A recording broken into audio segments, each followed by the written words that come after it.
जैसे कि श्री राधा रमन देव जी का प्राकट्य दिवस है, तो आज हम एक भजन गाएंगे जिसमें जितने भी वृंदावन विग्रह हैं उनका वर्णन है, और जो विग्रह जिनके द्वारा सेवा की गई है उन सभी आचार्यों का उनमें ग्लोरीफाई किया गया है उनको।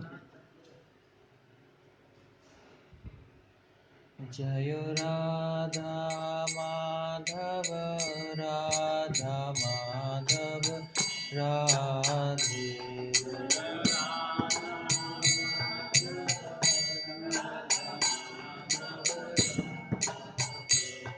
जय राधा माधव राधा माधव राधे,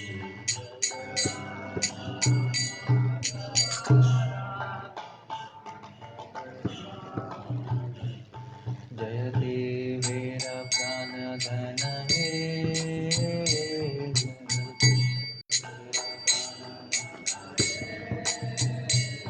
जय देवेर प्राणधन हे,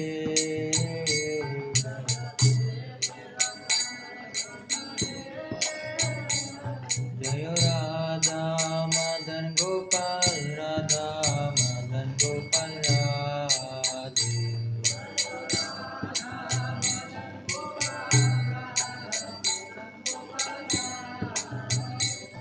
जय राधा मदन गोपाल राधा मदन गोपाल राधे,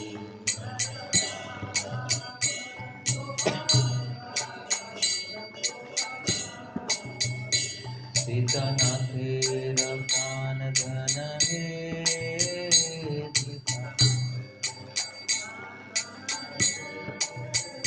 सीतानाथेर प्राणधन हे,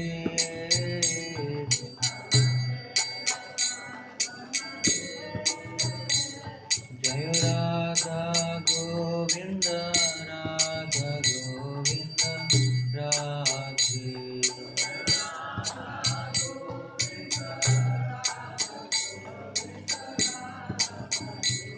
रूप गोस्वामी प्राणधन हे,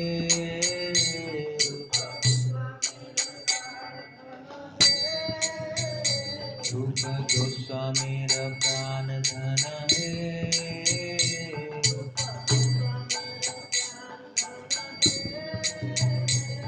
जय राधा मदन मोहन राधा मदन मोहन राधे,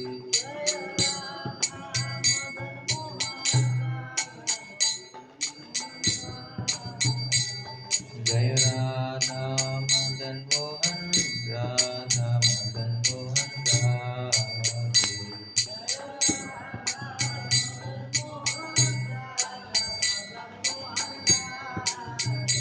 सनकानेर प्राणधन हे,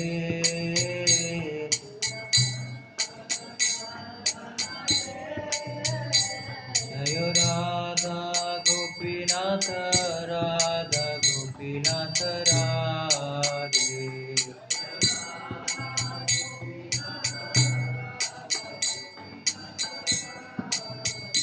मधु पंडितेर प्राणधन हे,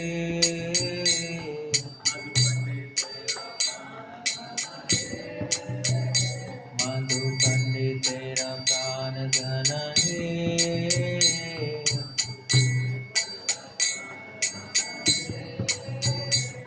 जय राधा दामोदर राधा दामोदर राधे,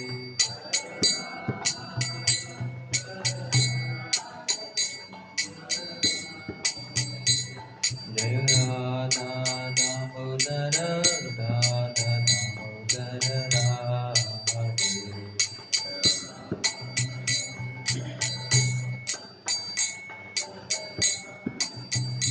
जीव गोस्वामी प्राणधन हे,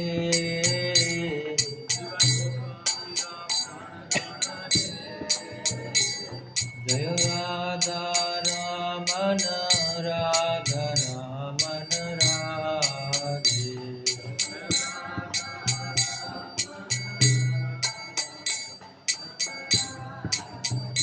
गोपाल भट्टेर प्राणधन हे,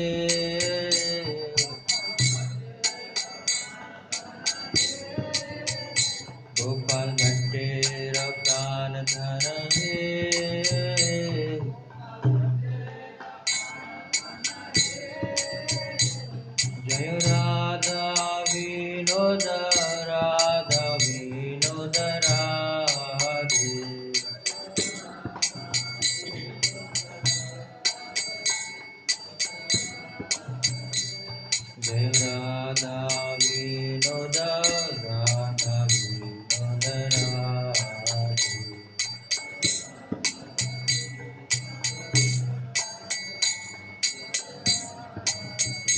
लोकनाथेरा प्राण धन हे,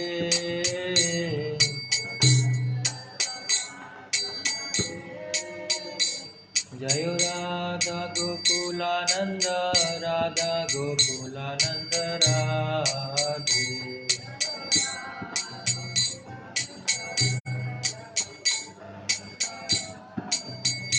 विश्वनाथेरा प्राण धन हे,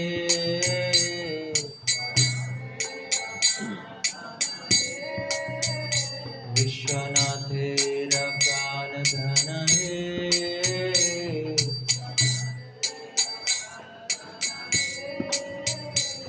जय राधा गिरधारी राधा गिरधारी राधे।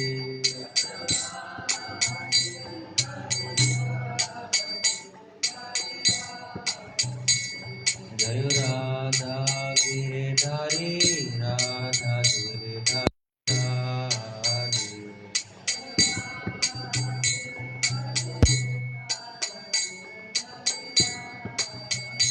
दास गोस्वामी प्राण धन हे,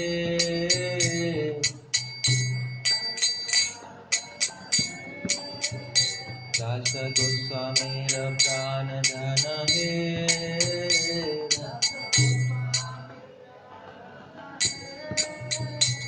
जय राधा श्याम सुंदर राधा श्याम सुंदर राधे।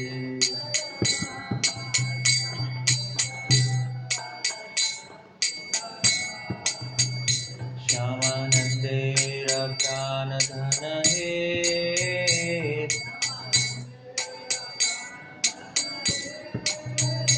श्यामानंदेर प्राण धन हे,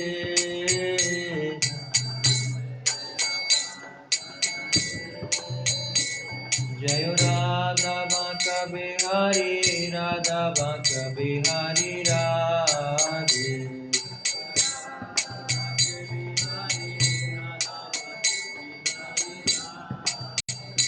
हरिदासेर प्राण धन हे,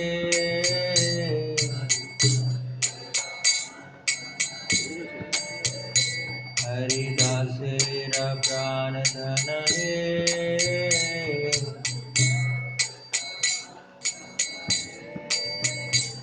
जय राधा कांत राधा कांत राधे।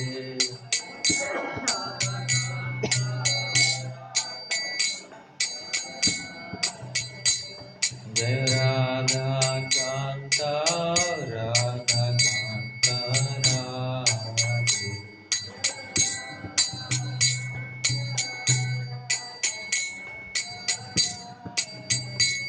वक्रेश्वरेर प्राण धन हे,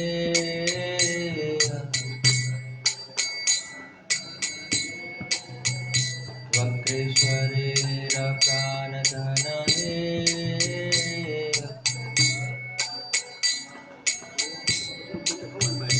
जय गंधर्विका गिरिधारी गंधर्विका गिरिधारी राधे।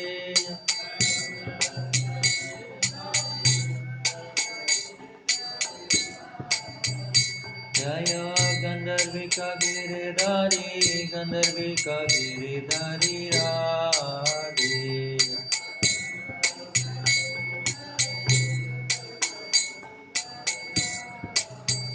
सरस्वतीर प्राण धन हे,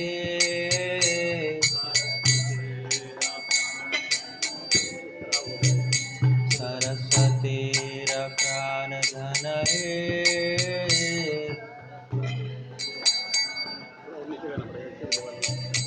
जय राधा माधव राधा माधव राधे।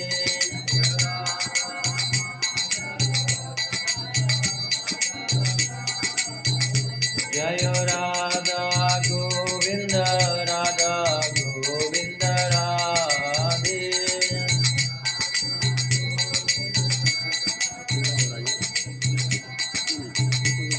जय राधा गोपीनाथ राधा गोपीनाथ राधे।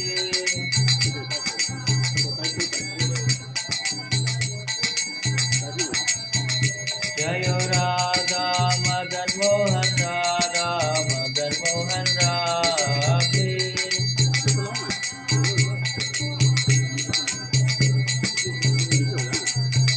जय राधा रमन राधा रमन राधे।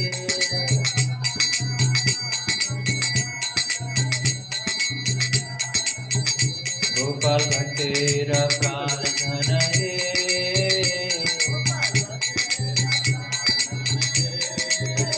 गोपाल भट्टेर प्राण धन हे।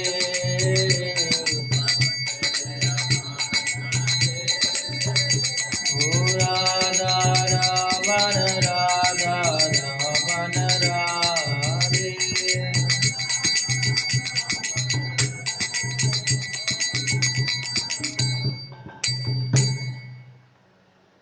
हरे कृष्ण। ये जो हमने भजन अभी गाया, ये इस भजन के अंदर जितने वृंदावन में विग्रह हैं, जो सठ गोस्वामी या जो और आचार्य द्वारा विग्रहित पूजित विग्रह हैं, उनके सभी का वर्णन था और किनके द्वारा उनकी अर्चना की गई है, सेवा की गई है, किनके द्वारा उनकी सेवा की गई, उनको इस भजन के माध्यम से बताया गया। और ये जो भजन है ये अपरेंटली ऐसे ही किसी ने गाया वो भजन बन गया, ऐसा नहीं जानबूझ के किसने लिखा। श्री भक्ति सिंह महाराज के किसी डिसाइपल ने ये गाया था, बाद में ये क्या भजन बन गया है। तो आज बहुत ही शुभ दिन है। आज जैसे हमने भजन में पढ़ा, उनमें से एक विग्रह हैं जो बहुत ही प्रमुख हैं, बहुत ही विशेष विग्रह हैं, जिनका नाम है श्री राधा रमन देव जी। तो उनका आज प्राकट्य दिवस। पहले हम वैष्णव परंपरा से प्रार्थना करते हैं कि हम उन डिटीज़ के बारे में ग्लोरीफाई कर पाएँ। ओम अज्ञानतिमिरान्धस्य ज्ञानञ्जनशलाकया चक्षुरुन्मिलितं येन तस्मै श्रीगुरुवे नमः। श्रीचैतन्यमनोभीष्टं स्थापितं येन भूतले स्वयं रूप कदा मह्यं ददाति स्वपदान्तिकं। वन्देऽहं श्रीगुरो श्रीयुतपदकमलं श्रीगुरुन् वैष्णवांश्च श्रीरूपां साग्रजातं सगणरघुनाथान्वितं तं सजीवं साद्वैतं सावधूतं परिजनसहितं कृष्णचैतन्यदेवं श्रीराधा कृष्णपादान् सहगणललिता श्रीविशाखान्वितांश्च। हे कृष्ण करुणा सिंधु दीनबंधु जगतपते गोपेश गोपिका कांत राधा कांत नमस्तुते। तप्त कांचन गौरांगी राधे वृंदावनेश्वरी विश्वभानुसुते देवी प्रणमामि हरिप्रिये। वाञ्छाकल्पतरुभ्यश्च कृपा सिन्धुभ्य एव च पतितानां पावनेभ्यो वैष्णवेभ्यो नमो नमः। जय श्री कृष्ण चैतन्य ओ नित्यानंद श्री अद्वैत गदाधर शिवासादि गौर भक्तवृंद। हरे कृष्णा कृष्णा कृष्णा हरे हरे, हरे राम राम राम हरे हरे। नमो विष्णुपादाय कृष्णपृष्ठाय भूतले श्रीमते भक्तिवेदांत स्वामिनिति नामिने। नमस्ते सरस्वती देवे गौरवाणी प्रचारिणे निर्विशेष शून्यवादी पाश्चात्य देशतारिणे।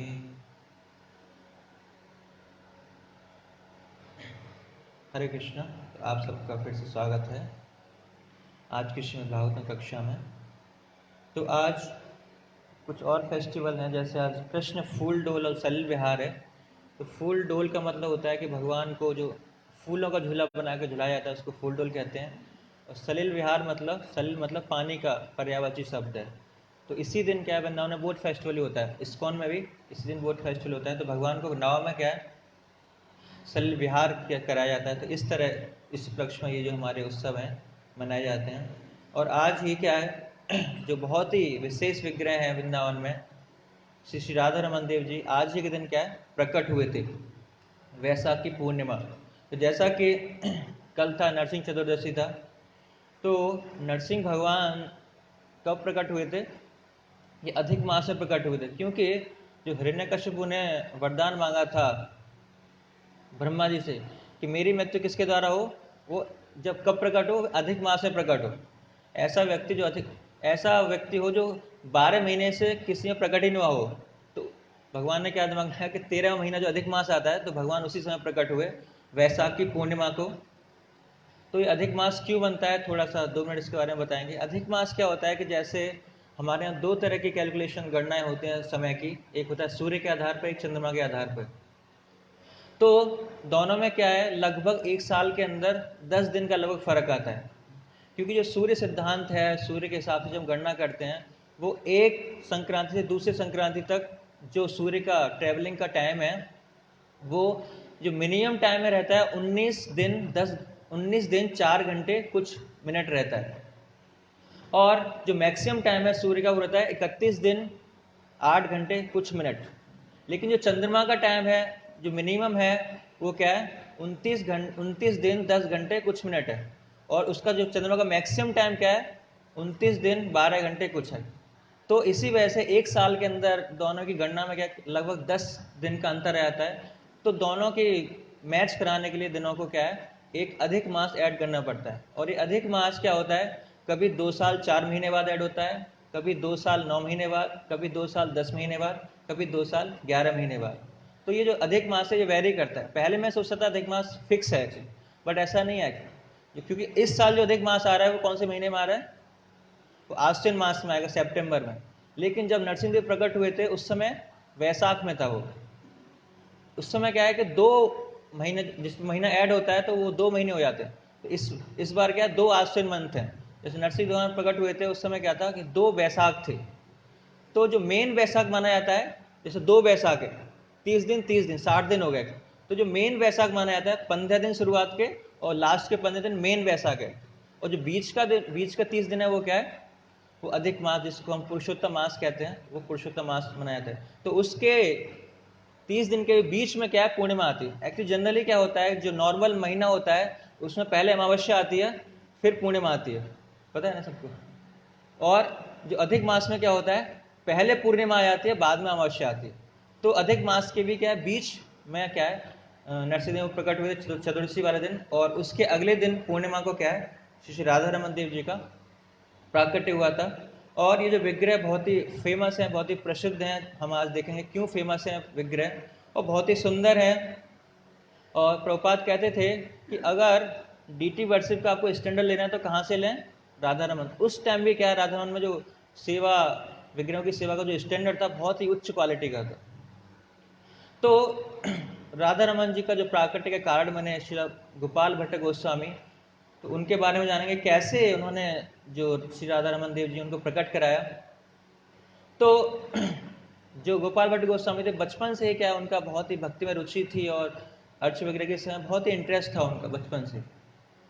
लेकिन जब चैतन्य महाप्रभु संन्यास लेके पुरी गए, और पुरी वो कुछ महीने पहले पहुंचे थे, और वैसाख में क्या उन्होंने जो साउथ में जाने की इच्छा जाहिर की अपने भक्तों से कि मुझे क्या है, साउथ इंडिया जाना है, और वहाँ पे कुछ जो मेरे भाई हैं जो बिछड़ गए उनको सर्च करना है, तलाश करनी है। बट जो उनका जो मेन मकसद था साउथ इंडिया जाने का क्या था, 2 मकसद थे। एक तो रामानंद राय से मिलना था, और दूसरा क्या था, गोपाल भट्ट गोस्वामी से मिलना था। तो ऐसे सभी भक्तों को दर्शन देते हुए और सभी भक्तों का उद्धार करते हुए, सभी को कृपा बांटते हुए, जो चैतन्य महाप्रभु हैं वैसाख के महीने में पहुँचते हैं। कहाँ पहुँचते हैं, श्रीरंगम क्षेत्र, वहाँ पहुँचते हैं। और जैसे ही श्रीरंगम क्षेत्र पहुँचते हैं तो वहाँ पे कावेरी में स्नान करते हैं, और स्नान करने के बाद सबसे पहले वो रंगनाथ जी के मंदिर जाते हैं। तो रंगनाथ जी का मंदिर बहुत बड़ा है, गेट उसका बहुत बड़ा है।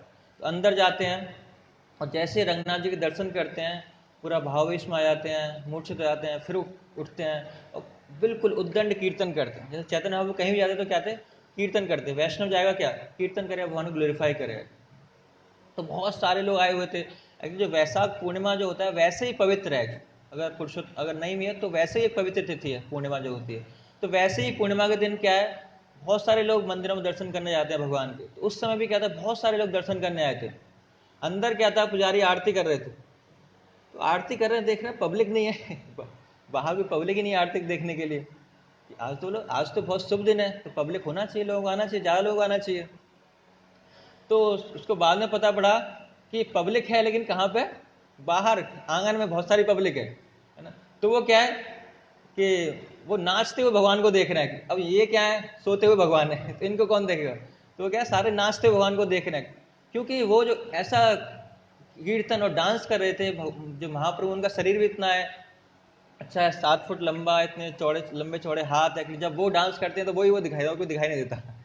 तो सभी लोग क्या है, उनको देख रहे थे, ऊपर से इनका जो दिव्य कांति है सबको आकर्षित कर रही थी। ऐसा उन्होंने दृश्य अपने जीवन में पहले कभी नहीं देखा था।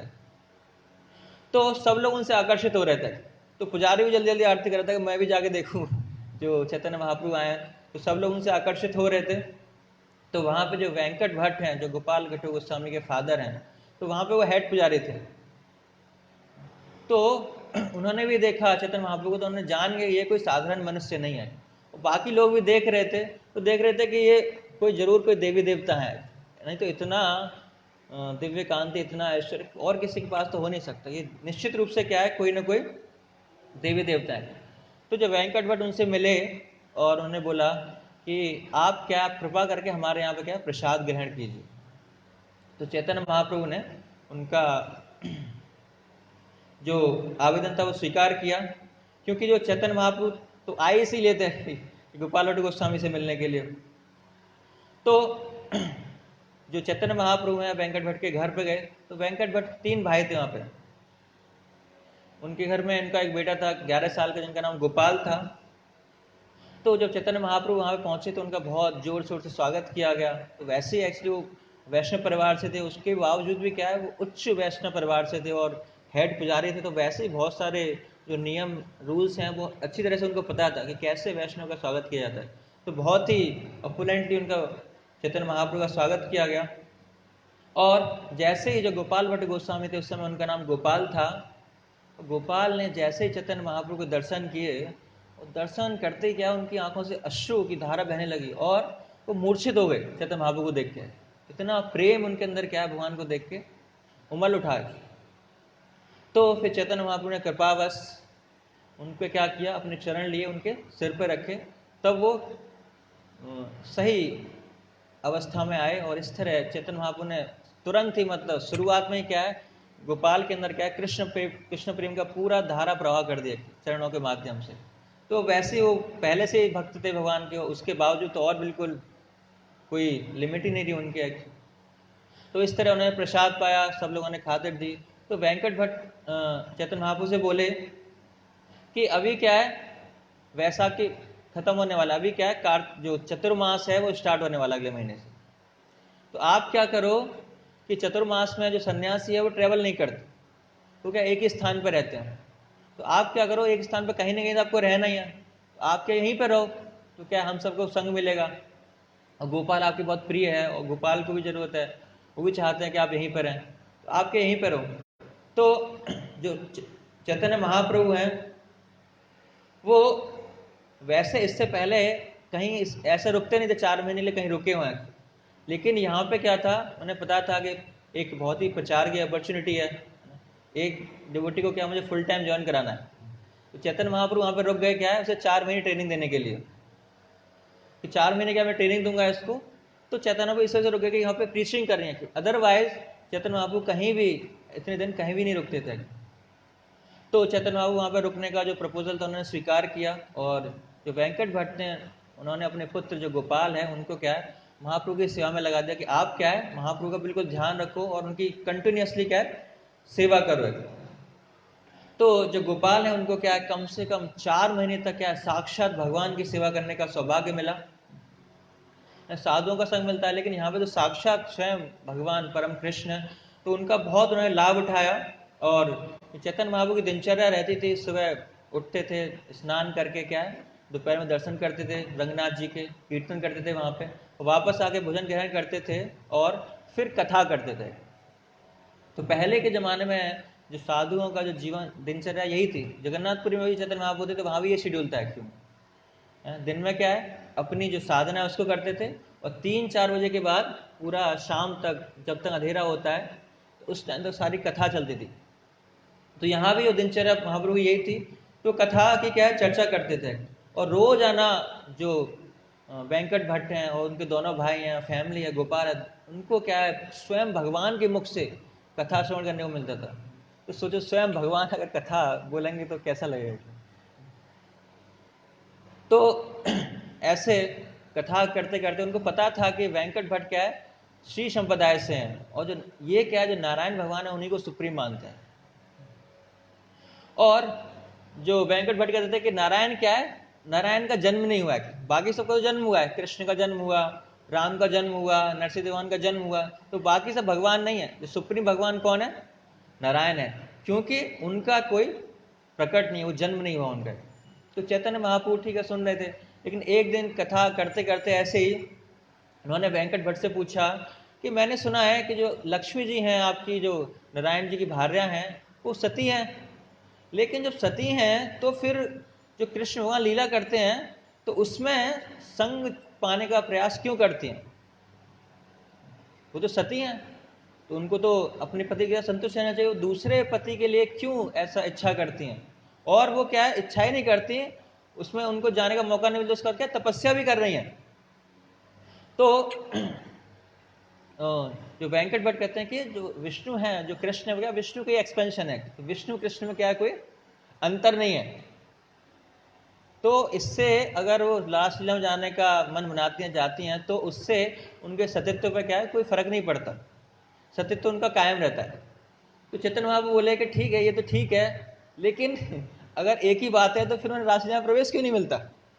अगर विष्णु और कृष्ण एक ही हैं तो लक्ष्मी जब जाती हैं तो उनको रासलीला में प्रवेश क्यों नहीं मिलता, क्यों उन्हें तपस्या करनी पड़ती है। तो चैतन्य महाप्रभु बताते हैं कि जो लक्ष्मी जी क्यों प्रवेश नहीं मिलता, उनको जवाब नहीं दे पाते। तो चैतन्य बताते हैं कि लक्ष्मी जी से प्रवेश नहीं मिलता क्योंकि लक्ष्मी जी क्या है, एक ऐश्वर्य भाव में क्या है, वहां पे रासलीला में प्रवेश करना चाहती हैं, बट वहां पे जो गोपियां हैं क्या है, गोपियों वेश में एकदम उनका जो हृदय बिल्कुल सरल है। इस वजह से क्या है, जो लक्ष्मी जी को क्या है वहां पे प्रवेश नहीं मिल पाता है। और जब कृष्ण भगवान रासलीला कर रहे होते हैं तो क्या है, कृष्ण भगवान रासलीला को छोड़ के चले जाते हैं, तो गोपियां और राधा रानी क्या कृष्ण को ढूंढ रहे होते हैं। तो जब नारायण भगवान उन्हें बीच में मिलते हैं तो जो गोपियां हैं वो किससे पूछती हैं, नारायण भगवान से पूछती हैं, हे नारायण कि आपने कृष्ण को देखा है क्या। तो मतलब क्या है, कृष्ण नारायण से अलग है। और जब राधा रानी जाती हैं तो नारायण भगवान क्या है, जो नारायण भगवान का जो रूप लिया था वो क्या कांपने लगते हैं कि, और अपना जो वेश है जो चतुर्मुखी से क्या है 2 भुजा में आ जाते हैं, और अपने वेश को क्या जाते हैं कायम नहीं रख पाते। तो भट्ट बहुत देर तक ये सारी चीज़ें सुनते हैं और फिर पूछते हैं कि हे महाप्रभु आप कहना क्या चाहते हो, साहब साहब कहो एक्चुअली, है ना। तो महाप्रभु कहते हैं मैं कुछ नहीं कह रहा, ये तो शास्त्र की बात है कि शास्त्र कह रहे हैं क्या है कि कृष्ण ही क्या है, जो सर्वोच्च है, परम पुरुषोत्तम भगवान क्या है, कृष्ण ही है। तो ये तो चैतन्य महाप्रभु तो अच्छे से अच्छे लोगों को क्या है भक्त बना दिया। तो ये तो वेंकट भट्ट तो पहले से ही भक्त थे, खाली थोड़ा सा उनका अंदर वो था, तो यहाँ पे तुरंत उनको एक्सेप्ट करते हैं वेंकट भट्ट, और यहाँ पे क्या है वो भी भक्त बन जाते हैं। आगे उनके जो भाई हैं प्रबोधानंद सरस्वती, वो क्या है वैष्णव संप्रदाय में, गौड़ी वैष्णव संप्रदाय से संन्यास लेते हैं।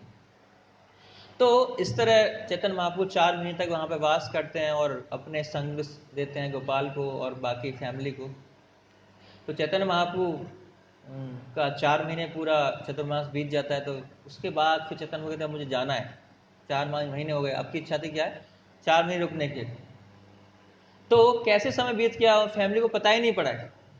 सब लोग क्या है विरह महसूस करेंगे, अब चैतन्य महाप्रभु चले जाएंगे, अब जाने वाले हैं एक्चुअली, बिल्कुल अंत समय आ गया।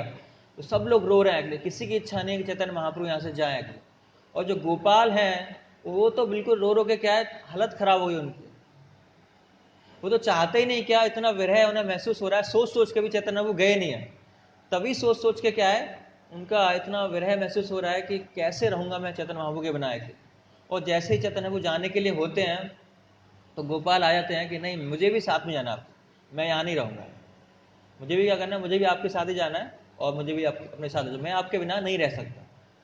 तो चैतन्य महाप्रभु उनसे कहते हैं कि नहीं, आप यहीं पे रुको, और जब तक आपके जो माता पिता हैं वो क्या है, भक्त हैं, तो जब तक माता पिता आपके हैं यहाँ पे जीवित हैं तो उनकी सेवा करो, लेकिन शादी मत करना, है ना। तो उनको आदेश देते हैं कि शादी मत करना, और जब तक आपके पेरेंट्स यहाँ पर उनकी आप सेवा करो, और जो आपके चाचा हैं प्रबोधानंद सरस्वती, उनसे क्या है, आप शास्त्रों का अध्ययन करो तब तक। तो इस तरह चैतन्य महाप्रभु आदेश दे के चले जाते हैं, और गोपाल जो हैं चैतन्य महाप्रभु का आदेश का पालन करते हैं, और जब तक उनके पेरेंट्स घर पर रहते हैं उनकी सेवा करते हैं बहुत ही अच्छी तरह से। और प्रबोधानंद सरस्वती से क्या है, 20 साल तक ये चीज़ चलती है, 20 सालों तक क्या गहन अध्ययन करते हैं शास्त्रों का। और 20 साल बाद जब उनके पेरेंट्स इस भौतिक जगत को छोड़ जाते हैं, उनका शरीर छोड़ देते हैं, तो वो डिसाइड करते हैं कि अब क्या है, महाप्रभु का आदेश क्या था कि मुझे वृंदावन जाना है। तो गोपाल की इच्छा थी कि मुझे पहले जगन्नाथपुरी जाऊं, मैं तो चैतन्य महाप्रभु के दर्शन करूं, लेकिन उन्होंने सोचा कि चैतन्य महाप्रभु ने आदेश दिया मुझे वृंदावन जाना चाहिए, तो आदेश ज़्यादा जरूरी है। तो महाप्रभु के आदेश को पाकर क्या वृंदावन निकल जाते हैं। और महाप्रभु ने पहले ही सनातन और रूप गोस्वामी को पहले ही बता दिया था, जब आए थे वहां से 20 साल पहले बता दिया था कि ऐसे ऐसे मेरा एक भक्त आएगा, मैं उसे 4 महीने ट्रेनिंग दे के आया हूँ, और फुल टाइम ज्वाइन करने के लिए आएगा बाद में। और तो सनातन गोस्वामी पहले से ही तैयार थे, लेकिन 20 साल लग गया वेट करते करते। तो जब पहुंचे वो गोपाल भट्ट गोस्वामी, तो एक्चुअली गोपाल भट्ट गोस्वामी ने जो दीक्षा ली थी वो प्रबोधानंद सरस्वती से ली थी। और जब वो पहुंचे वहां पर जाके, तो सनातन गोस्वामी रूप गोस्वामी पहचान गए, अच्छा आप गोपाल, आपका तो बहुत पहले ही बता चुके मेरे चैतन्य बाबू ने बताया था। तो बहुत ही उनका जोर शोर से स्वागत किया, उनको आलिंगन किया, प्रेम दिया। और जो पहले के जो गोस्वामी थे कि उनके पास कोई ऐसा नहीं था कोई भजन कुटीर है, अच्छा कमरे में आइए, अच्छा आपका कमरा ये, ऐसा नहीं है। क्या थे वो, एक पेड़ के नीचे सोते थे, दूसरी रात दूसरे पेड़ के नीचे। तो ऐसा जीवन था वृंदावन का कि इतना, अभी जो वृंदावन देखते हैं ऐसा वृंदावन नहीं था उस टाइम पे। और वैसे भी जो षड गोस्वामी हैं, जो गोस्वामी, तो वैसे इतना वैराग्य का जीवन और इतना औषधि तपस्या का जीवन बिताते थे उस समय। और जब उनको पता पड़ा रूप गोस्वामी के ये लोग आ गए, तो उन्होंने कहा कि जो गोपाल भट्ट गोस्वामी क्या आ चुके हैं, तो चैतन्य महाप्रभु ने बोला था कि जब आ जाए तो मुझे क्या इन्फॉर्म कर देना। तो जो सनातन गोस्वामी ने एक पत्र लिखा चैतन्य महाप्रभु को कि ऐसे ऐसे जो आप 20 साल पहले किसी को प्रीचिंग करके आए थे, वो क्या आपका भक्त आ गया यहाँ पे, उसने ज्वाइन कर लिया यहाँ पे, भगवान की सेवा में जुड़ गया। तो जैसे ही चैतन्य महाप्रभु क्या भक्तों के साथ बैठे हुए थे, और महाप्रभु ने जैसे ही सुना कि गोपाल भट्ट गोस्वामी वृंदावन पहुंच चुके हैं, तो एकदम कूद गए। इतना उनको हर्षित हुए, इतनी खुशी हुई गोपाल भट्ट गोस्वामी के वहां पहुंचने से, एकदम उछल के कूद पड़े, बहुत खुशी व्यक्त। सभी भक्तों ने पूछा क्या हुआ, ऐसे ऐसे मेरे एक भक्त ने क्या ज्वाइन कर लिया। तो चैतन्य महाप्रभु बहुत खुश होते हैं जब ऐसे कोई ज्वाइन करता है फुल टाइम अपने चैतन्य महाप्रभु के मूवमेंट को। और चैतन्य महाप्रभु ने खुशी से क्या किया कि चलो यहाँ पे दर्शन करने तो नहीं आ पाए गोपाल भट्ट गोस्वामी, मेरे आदेश का पालन करने के लिए वो क्या डायरेक्ट वृंदावन चले गए। तो उन्होंने क्या उनके लिए 3 चीज भेजी, एक अपना कोपिन भेजी, एक चादर भेजी, और एक लकड़ी का एक आसन भेजा बैठने के लिए। तो 3 चीज गोपाल भट्ट गोस्वामी के लिए भेजी। और जब गोपाल भट्ट गोस्वामी को 3 चीज मिली, तो उन्हें देख के छू के क्या है, उन्हें मतलब ऐसा लग रहा था कि मैं साक्षात भगवान के दर्शन कर रहा हूँ। बहुत खुश हुए मतलब इन चीजों को पाके, और अपने आप को बहुत कृतज्ञ महसूस कर रहे थे कि मैं कितना सौभाग्यशाली हूँ कि चैतन्य महाप्रभु ने स्वयं क्या अपने जो वस्त्र हैं मुझे भेजे हैं। और उन्होंने ऐसा नहीं उनको यूज करने लगे, ऐसा नहीं, क्योंकि भगवान के यूज वस्त्र थे, तो उन्होंने क्या उनकी सेवा अर्चना, उनकी वर्शिप स्टार्ट कर दी, उनकी क्या डेली वर्शिप करते थे।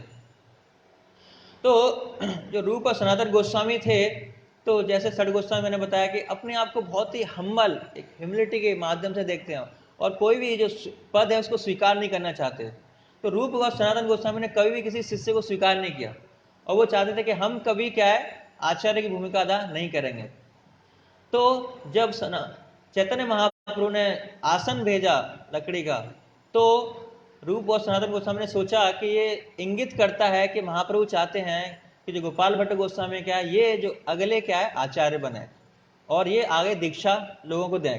लेकिन गोपाल भट्ट गोस्वामी क्या है, जितने भी हमारे षड गोस्वामी थे सारे मतलब क्या है बहुत ही हम्बल थे, कोई भी दीक्षा नहीं देना चाहता था। लोकनाथ गोस्वामी क्या है वो भी दीक्षा नहीं देना चाहते, बट जबरदस्ती कोई ऐसी परिस्थिति आ गई कि उनको एक को दीक्षा देनी पड़ गई। तो रूप सनातन गोस्वामी ने कभी दी नहीं किसी को दीक्षा, तो कोई भी क्या है दीक्षा नहीं देना चाहते थे।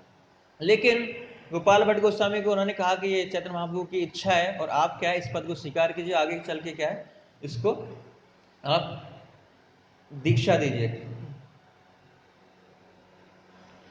तो इस तरह गोपाल भट्ट गोस्वामी ने स्वीकार किया। लेकिन गोपाल भट्ट गोस्वामी के मन में हमेशा एक चिंता बनी रहती थी कि मुझे साक्षात जो चैतन्य महाप्रभु है उनका जो विरह है बहुत सता रहा है, मुझे क्या एक बार उनके दर्शन करने, मुझे दर्शन क्यों नहीं हो रहे। तो ऐसे वो रोज दर्शन की उनकी लालसा रहती थी। तो एक बार चैतन्य महाप्रभु उनके सपने में आए और सपने में चैतन्य महाप्रभु ने बोला कि चिंता मत करो, आप क्या करो, आप नेपाल जाओ और गंडक नदी में स्नान करो, मैं वहीं आपको क्या है दर्शन दूंगा। तो गोपाल भट्ट गोस्वामी जो सपने में आदेश मिला था उस आदेश को स्वीकार करते हैं और अगले दिन क्या है वो नेपाल के लिए प्रस्थान करते हैं। रास्ते में वो इसी रास्ते से जाते हैं तो दिल्ली होके, और हम जो जाते हैं तो यहाँ से जाते हैं तो देवबंद एक जगह सहारनपुर के पास, तो देवबंद में जाके एक ब्राह्मणों ने मिलता है, उनका स्वागत करता है और ब्राह्मण उनसे प्रार्थना करता है कि मेरे क्या कोई संतान नहीं है, तो कृपया आप क्या कृपा करें और हमारे को संतान हो, और हमारे अगर संतान होगी तो क्या है मैं आपको एक संतान को आपकी सेवा के लिए लगाऊंगा, आपकी सेवा के लिए भेजूंगा उसे। तो ऐसे कृपा करते हैं गोपाल भट्ट गोस्वामी और आगे प्रस्थान करते हैं। तो नेपाल पहुंचते हैं, वहाँ के दर्शन करते हैं और गंडकी नदी में क्या है स्नान करते हैं। लेकिन जब वो गंडकी नदी में स्नान करते हैं तो क्या है जैसे स्नान करते हैं तो उनके कमंडल में क्या है बार बार शालिग्राम शिलाएं आती है। एक बार आ गई तो उन्होंने ठीक है वैसे ही आ गई, तो उन्होंने वापस पानी में फेंक दी, पानी में डाल दिया उनको, सॉरी। और फिर दोबारा उन्होंने स्नान की डुबकी लगाई, दोबारा शिलाएं आ गई, फिर दोबारा उन्होंने पानी में विसर्जन कर दिया, फिर तिवारा स्नान किया, तिवार आ गए। तो उन्हें लगा जरूर ये क्या है भगवान की इच्छा है एक्चुअली कि मैं क्या इन शिलाओं को 12 जो 12 शिलाएं इनको क्या मैं अपने साथ ले जाऊं और इनकी सेवा करूँ, शायद भगवान की इच्छा है। तो वो सोच रहे थे कि महाप्रभु ने बोला था कि मैं दर्शन दूंगा, अभी तक तो दर्शन हुए नहीं, कहाँ है भगवान पता नहीं। तो ठीक है हो सकता है चलो देंगे, बाद में दर्शन देंगे। तो जो शालिग्राम शिलाएं थी 12 शिलाएं को लेके वो वृंदावन आ गए और वृंदावन आके जो शालिग्राम शिलाएं हैं उनका सेवा अर्चना उन्होंने स्टार्ट कर दी। लेकिन फिर भी उनके मन में जो इच्छा है अभी तक वही थी कि चैतन्य महाप्रभु के दर्शन कब होंगे, दर्शन क्यों नहीं हो रहे। और सभी लोगों के पास क्या अच्छे अच्छे विग्रह हैं एक्चुअली, और मेरे पास शालिग्राम शिलाएं हैं तो मैं इसमें क्या दर्शन भी नहीं कर सकता है। तो हमेशा क्या है ये उनके अंदर भावना रहती थी। और एक बार जब नरसिंह चतुर्दशी का दिन था, जैसे कल का दिन था, तो कल का दिन था और ये चैतन्य महाप्रभु दर्शन की लालसा हमेशा उनके मन में रहती थी कब भगवान के दर्शन होंगे। तो उस टाइम जो षड गोस्वामीज में जो गोपाल भट्ट गोस्वामी थे बहुत स्कॉलर थे, तो सभी लोग चाहते थे क्या है कि नरसिंह कथा कौन करें, गोपाल भट्ट गोस्वामी करें। तो गोपाल भट्ट गोस्वामी क्या नरसिंह कथा कर रहे थे, बहुत अच्छी कथा कर रहे थे और बहुत ही फेमस थे अपनी कथा के लिए पूरे वृंदावन में। तो उस समय एक पंजाब से सेठ आया हुआ था और सेठ ने क्या जितने भी मंदिर हैं सब में कुछ न कुछ अलंकार दे रहे थे, अलंकार और कुछ वस्त्र विग्रहों के लिए सबको दिए थे। तब वो किसी व्यक्ति से मिला कि कथा में पहुंच गया तो कि ये कौन है, कि इनको नहीं जानते, तो गोपाल भट्ट गोस्वामी है, ये तो सभी जो गोस्वामी उनमें सबसे उच्च है मतलब और सबसे ज़्यादा स्कॉलर हैं। तो कह रहे कि मैंने इतने मंदिरों में दे दिए विग्रह के लिए वस्त्र, तो मुझे इनके लिए इनके विग्रह के लिए क्या है मुझे कुछ न कुछ देना चाहिए। तो जैसे ही कथा समाप्त हुई, कथा सुनी उन्होंने, और कथा के बाद क्या है गोपाल भट्ट गोस्वामी के पास वो पहुंचे और उनसे कहते हैं कि मैंने क्या है सभी मंदिरों में कुछ वस्त्र दिए विग्रहों के लिए, अलंकार दिए हैं, तो मैं क्या है आपके विग्रह के लिए भी क्या है कुछ अलंकार और वस्त्र देना चाहता हूँ। तो गोपाल भट्ट गोस्वामी कहते हैं अरे आपको पता नहीं है कि मेरे पास विग्रह नहीं है। ऐसा कैसे हो सकता है, सभी के पास विग्रह है, आप तो इतने बड़े गोस्वामी आपके पास ही विग्रह होंगे। कि नहीं मेरे पास विग्रह नहीं है, कि नहीं नहीं मैं तो दूंगा आपको, आप इतने उच्च वैष्णव हैं।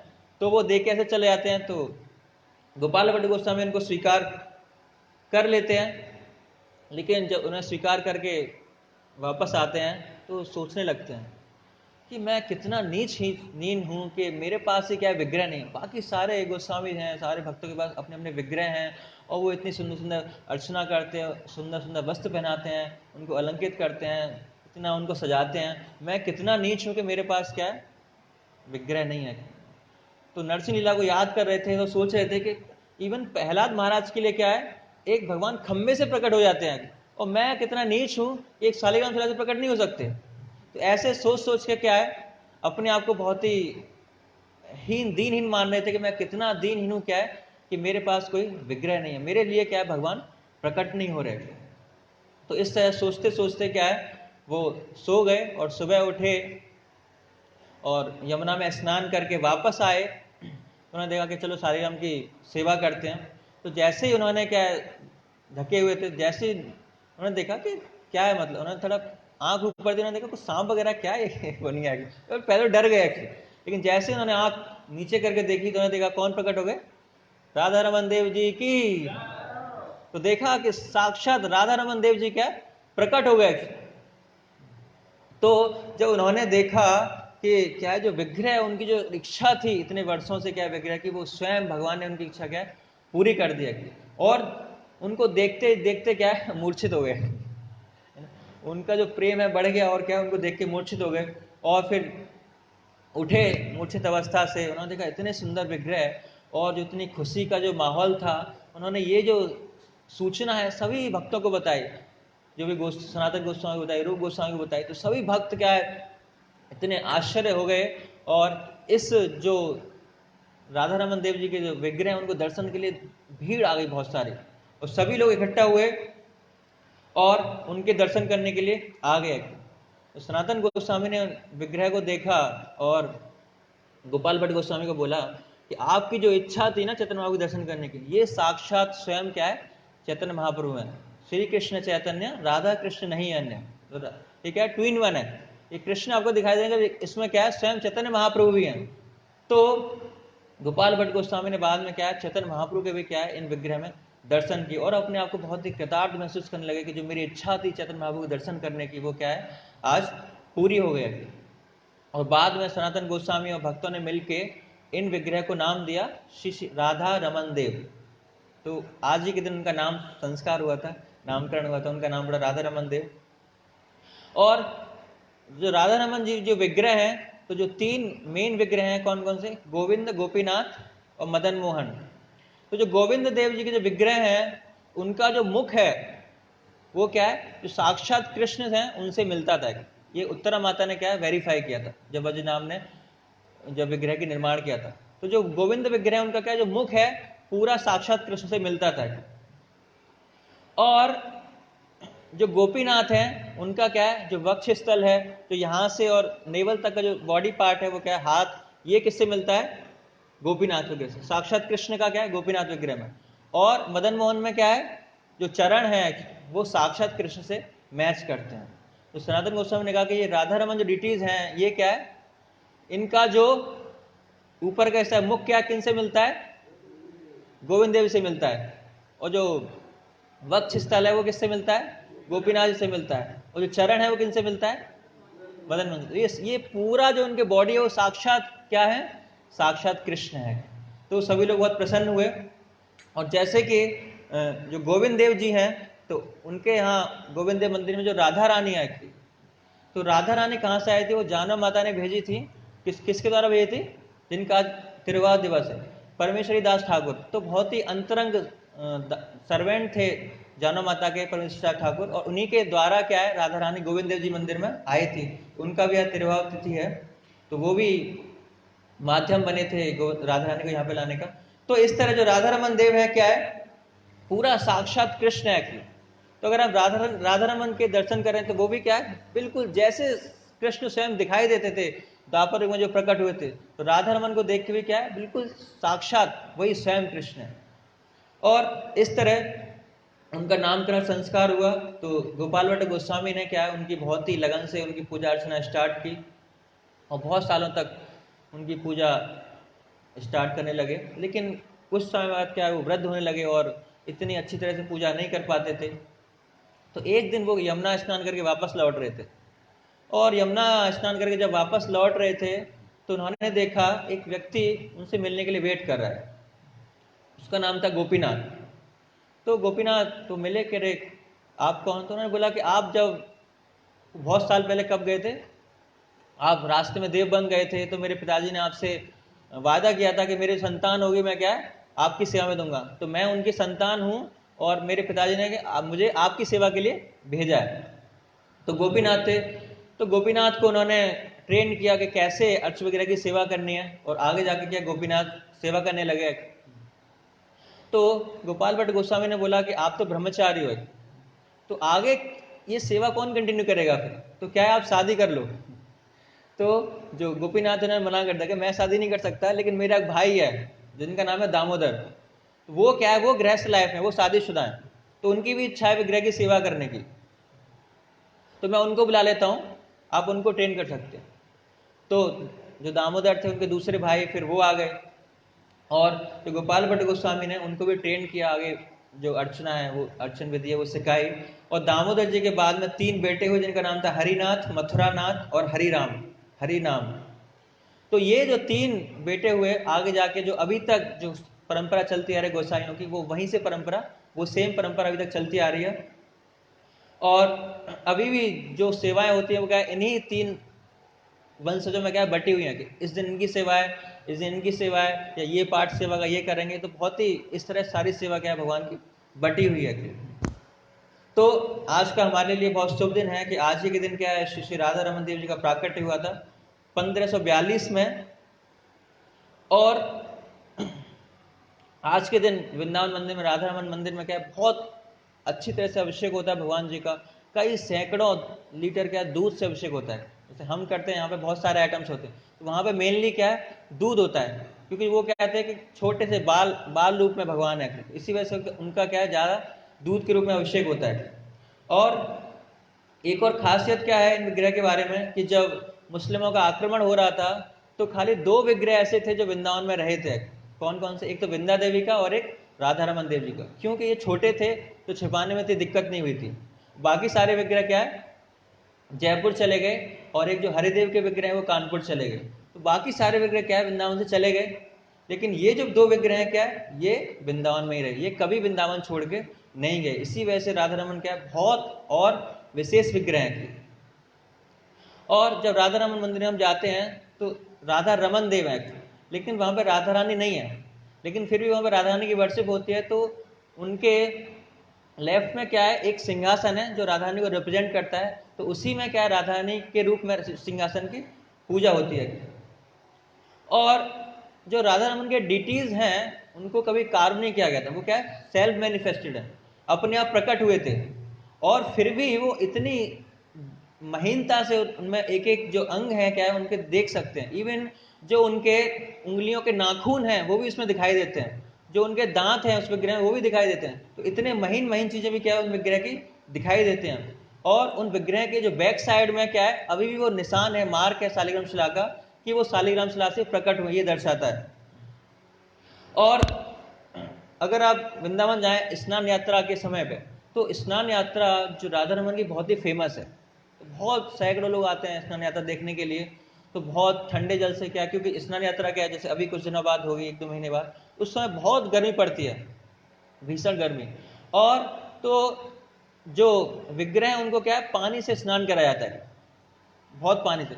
और जो पानी से स्नान किया जाता है जो महाप्रसाद होता है उसको क्या है उसी महाप्रसाद को जो सबसे ऐसा कहीं नहीं होता, लेकिन वहां राधा रमन मंदिर में होता है कि जितने भी भक्त हैं उन पर सब पे छिड़का जाता है। और छिड़कने के लिए क्या है एक स्पेशल अरेंजमेंट है, एक पाइप के माध्यम से एक पंखा लगा हुआ है, और पंखे पाइप से क्या पंखे पानी फेंकते हैं, और पंखे के द्वारा क्या है सारे भक्तों में वो बूंदों बूंदों के रूप में क्या है सब में पानी आता है। तो बहुत ही जो माहौल होता है बहुत ही आकर्षक, बहुत ही मोहक होता है, बहुत लोग उसे आनंद लेते हैं। और जैसे मैंने बताया कि ये डीटी से क्या है ये प्रकट हुए थे शालिग्राम शिला से। तो तो बहुत सारे साइंटिस्टों की इच्छा हुई कि इनकी रिसर्च करनी चाहिए कि सेल्फ मैनिफेस्टेड है कि नहीं। तो साइंटिस्ट वहाँ पे आए और उन्हें रिसर्च किया कि इनमें एक भी सिम्टम लक्षण ऐसा नहीं है कि जिससे हम ये साबित कर सकें क्या है कि इनको कार्व किया गया, इनको बनाया गया है। इसका मतलब क्या है, ये अपने आप प्रकट हुए हैं। तो साइंस ने भी इसको क्या है, प्रूफ किया कि ये विग्रह क्या है, स्वतः प्रकट है, ये इनको कार्व नहीं किया गया। तो हम देखते हैं कि श्री गोपाल भट्ट गोस्वामी का कितना भक्ति भाव था कि उन भक्ति भाव के कारण क्या है, भगवान को क्या है, खुद शालिग्राम शिला से प्रकट होना पड़ा। कि और जो गोपाल भट्ट गोस्वामी है, बहुत ही जैसे हमने कहा स्कॉलर थे, उन्होंने बहुत सारी पुस्तकें लिखी, सत संदर्भ दीपिका और कृष्ण वल्लभ, कृष्ण करनामृत पर टीका लिखी उन्होंने, सत्क्रिय सार दीपिका। तो जो वैष्णव संस्कार की विधि है वो सारे संस्कार क्या है इस सत्क्रिय सार दीपिका में लिखे हैं। और बाद में जो सनातन गोस्वामी ने हरि भक्ति विलास लिखी, तो सनातन गोस्वामी बहुत ही हम्बल पोजीशन स्वीकार करते, उन्होंने सोचा कि अगर इस बुक में क्या है, अगर मैं अपना नाम पब्लिश करूंगा तो क्या है, लोग हो सकता है ना पढ़े, क्योंकि मैं क्या हूँ, एक बहुत ही नीच जो जाति से मुस्लिम फैमिली से बिलोंग करता हूँ, और लोग अगर मेरा नाम देखेंगे इस पुस्तक के ऊपर तो लोग इसको क्या स्वीकार नहीं करेंगे। तो उन्होंने बहुत ही हम्बल पोजीशन रखते हुए क्या है, उस पुस्तक पर क्या है, गोपाल भट्ट गोस्वामी के निर्देशन में उसको क्या है, प्रस्तुत किया है। तो हम देखते हैं, और इस तरह गोपाल भट्ट गोस्वामी ने लगभग 50-55 साल वृंदावन में रहे, 85 साल का उनका जीवन था, जिनमें से 50-55 साल वो वृंदावन में रहे। और वो कृष्ण लीला में गुणमंजरी हैं, भगवान की रासलीला में गुणमंजरी के माध्यम से पार्टिसिपेट करते हैं। और गोपाल भट्ट गोस्वामी जो थे, कितने उच्च वैष्णव होने के बावजूद भी इतने हम्बल थे कि जब कृष्णदास कविराज गोस्वामी जब चैतन्य चरितामृत ग्रंथ लिखने से पहले क्या सभी वैष्णव के पास जा रहे थे कि क्या है, मुझे आशीर्वाद दो कि मैं महाप्रभु का गुणगान करने जा रहा हूँ, चैतन्य चरितामृत जो ग्रंथ है उसका संकलन करने जा रहा हूँ, तो आप मुझे कृपा करो कि मैं इतने बड़े ग्रंथ का जो चैतन्य महाप्रभु उनका गुणगान अच्छी तरह से कर सकूं। तो गोपाल भट्ट गोस्वामी ने उनको बोला कि मैं एक शर्त है मेरी, मैं आपको आशीर्वाद दूंगा। क्या शर्त है, कि मेरा नाम चैतन्य चरितामृत में नहीं आना चाहिए।